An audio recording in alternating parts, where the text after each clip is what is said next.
साहेब 10 वर्षापासून सहन करत आहे, पण आता तो लहान सहान कारणावरून आत्महत्येचा प्रयत्न करतो आणि मानसिक छळ करतो।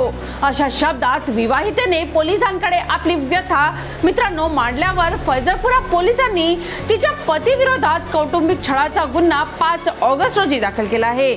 वलगाव येथील माहेर असलेल्या पीडितेचे मे 2015 मध्ये अतुल या शिक्षक कॉलनीतील रहिवाशी सोबत लग्न झाले होते। मात्र तो लग्नानंतर दारूच्या आहारी गेला आणि त्यानंतर पत्नी व मुलावर मारहाण शिवीगाळ सुरू केली।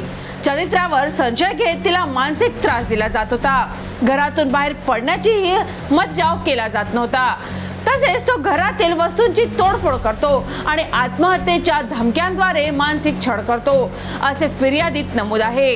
मित्रांनो, फैजरपुरा पोलिसांनी या प्रकरणी गुन्हा दाखल करून पुढील तपास सुरू केला आहे।